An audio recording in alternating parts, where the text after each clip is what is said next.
ఉత్పత్తి ప్రకరణము 3వ రోజు 5వ కథ. దృశ్యము అదృశ్యము. శ్రీరాముడు: బ్రహ్మజ్ఞ, వాస్తవానికి సత్తునకు వినాశనం అనునదే లేదు, అసత్తునకు ఉత్పత్తి లేదు. ఇంతవరకు నాకు సుస్పష్టమే అనిపిస్తోంది. కానీ చిత్రం చూచారా?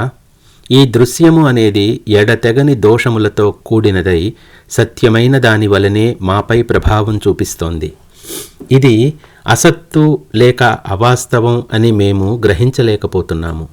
ఇదంతా మాకు ఎంతో శ్రమను దుఃఖమును మరలా కలిగిస్తూనే ఉన్నది. అందుచేత ఈ దృశ్య విశూచి శాంతించేది ఎట్లాగో చెప్పండి. శ్రీ వశిష్ఠ మహర్షి: ఈ దృశ్య పిశాచమును శాంతింపజేయగల ఒకానొక మంత్రము విచారణ చెబుతున్నాను, విను. ఓ రామ, ఈ దేహాదులను చూడు. ఇవి చేతనముల వలె కనిపిస్తున్నాయి కదా. అయితే ఇవి కాలక్రమంగా ఒకనాటికి మృతి చెందుతున్నాయి. ఈ దేహాదులే నశిస్తుంటే ఇక అచేతనమైన వస్తువుల గురించి వేరే చెప్పవలసినది ఏముంటుంది? అందుచేత ఏమేమి కనిపిస్తున్నాయో అవన్నీ నశించబోతున్నాయి.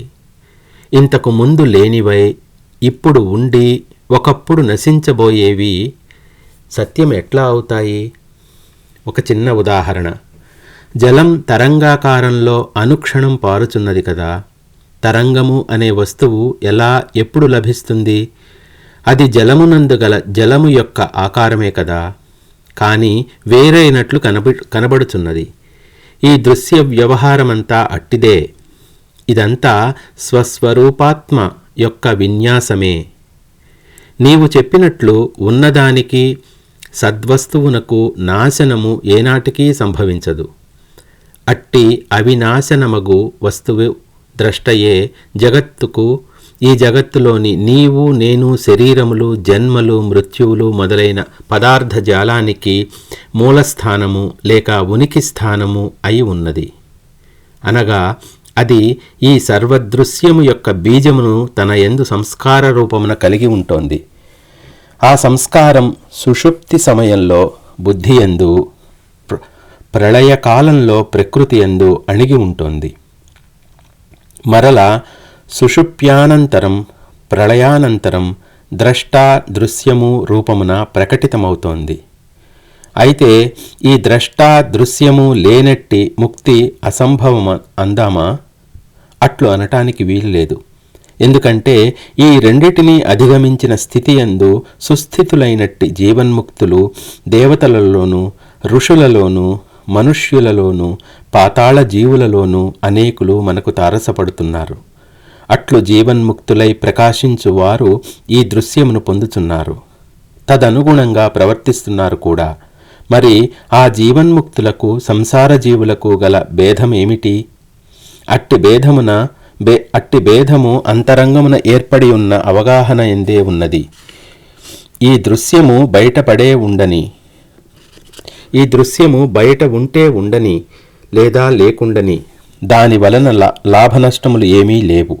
అది హృదయంలో ప్రవేశించకుండా చూసుకోవాలి. పడవ నీళ్లలో ఉన్నా నీరు పడవలోకి ప్రవేశించనీయము కదా. ఒకవేళ ఈ దృశ్యము హృదయంలోకి రాగద్వేష ఆసక్తుల రూపమున ప్రవేశించిందా, ఇక అది ఈ జీవుని గాలిపటంలాగా 3 లోకాలు త్రిప్పగలదు. ఆ త్రిప్పుటకు అంతు ఉండదు. అందుచేత జీవుడు మనస్సు విషయంలో జాగరూకుడై ఉండాలి. నీరు పడవలోకి ప్రవేశించకుంటే పడవకు వచ్చే ఇబ్బంది ఏముంటుంది? ఓ రామచంద్ర, అనుభవపూర్వకమైన మరియు ప్రతిజ్ఞాపూర్వకమైన ఈ నా వాక్యాలు విను. ఆ తరువాత నీవు అడిగినది చెబుతాను. బాహ్యమున కనిపిస్తున్న ఈ ఆకాశాది పంచభూతములు గాని, అంతరమున అనుభవమగుచున్న అహం మొదలైనవి గాని వ్యవహార దశలో మాత్రమే అపరిజ్ఞాన దృష్టికి వేరువేరుగా తోచుచున్నాయి. వాస్తవానికి పరమార్థ దృష్టిలో ఇదంతా అవ్యయము జరామరణ రహితము అగు బ్రహ్మయే అయి ఉన్నది. బ్రహ్మమునకు వేరైనట్టి జగత్తు అనబడు ఒకానొక పదార్థము ఏ క్షణమందు లేనే లేదు. పూర్ణమున పూర్ణుడు, ఆకాశమున ఆకాశద్రష్ట, శాంతమున శాంతుడు, బ్రహ్మమున బ్రహ్మము ఉన్నాయని గ్రహించేవాడే జ్ఞాని. ఉన్న సత్యము అదే. వాస్తవానికి ఈ దృశ్యము, ద్రష్ట, దర్శనము అనునవి లేవు. అంటే అవి శూన్యములని నా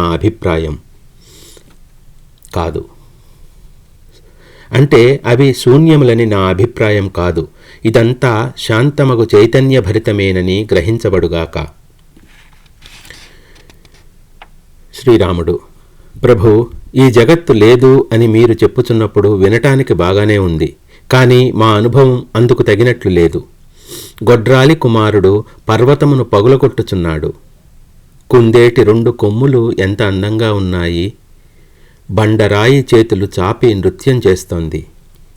ఇసుక చమురును ప్రసాదిస్తోంది. రాతి బొమ్మ ఎంత బాగా చదువుతోంది. ఆ చిత్రపటంలోని మేఘములు చేసే గర్జనలచే నా చెవులు ఊడిపోతున్నాయి. పై వాక్యాలు ఎట్టివో మా పట్ల ఈ జగత్తు లేదు అను వాక్యము కూడా అట్టిదే. ఎందుకంటారా? మృత్యువు, ముసలితనము, దుఃఖములు, వస్తుజాలము, ఆకాశము, పర్వతములు, ఈ మొదలైన అనేక విషయములతో కూడిన ఈ జగత్తే లేదని అంటున్నారు కదా. ఇవన్నీ లేనప్పుడు మేము చూచే ఈ తతంగమంతా ఏమిటి?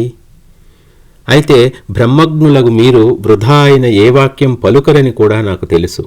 అందుచేత ఈ విశ్వము ఇతఃపూర్వము లేదు, ఇప్పుడు కూడా ఉత్పన్నమగుటలేదు, ఇంకెప్పటికీ ఉండదు అని చెప్పుటలో అర్థమేదై ఉన్నదో మరికొంత వివరించండి. వశిష్ఠ మహర్షి: ఓ రామా, నా వాక్యములు అసంగతం కాదు. నేను చెప్పేది శ్రద్ధగా, ఉద్వేగరహితంగా విను.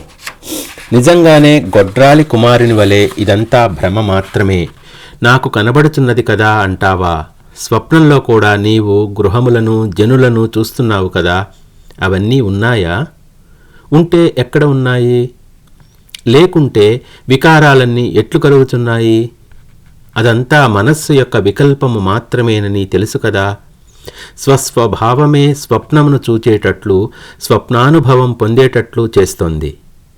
మనస్సు అసత్తే అయినప్పటికీ నిజేచ్ఛ వలన నిజ శరీరమును కల్పించుకొని ఇక ఆపై ఇంద్రజాలము వలె ఈ జగత్తును ఇట్లు విస్తరింపచేస్తోంది. చెంచల శక్తితో కూడుకొని ఉన్న మనస్సే స్వయంగా స్ఫురిస్తోంది. అదే భ్రమిస్తోంది. సర్వమును కల్పించుకొని స్వర్గ నరకాలకు పోయి వస్తోంది. యాచిస్తోంది. సంసారంలో నిమగ్నమవుతోంది. ఇంతలోనే ముక్తిని పొందుతోంది. ఇదంతా మనస్సు యొక్క కల్పన మాత్రమే. మనస్సు కాకుండా వేరే జగత్తు లేనే లేదు.